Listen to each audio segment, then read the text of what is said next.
Hey guys, so we're out here again and it snowed, I don't know, 8 to 10 inches. I guess it depends on where you're at. And they did great. Oh, we're on the move now. Oh, what's this? Something got in their britches. Anyway, everybody did great last night.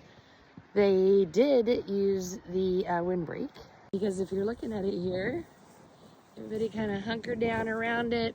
It did get probably 35-mile-an-hour winds is what they were talking about. Miss Peep there, or OG, looking good, beautiful, and all your fluff. Yes, ma'am. You'll notice there she's got a crust on top of her, just like our Tennessee girl here, which is actually really good. That means it's even more insulating for them. But yeah, everybody did great out here. Snow's a little deep. I actually see a little blue sky up there. Anyway, y'all have a great day, and of course, keep on grazing, y'all.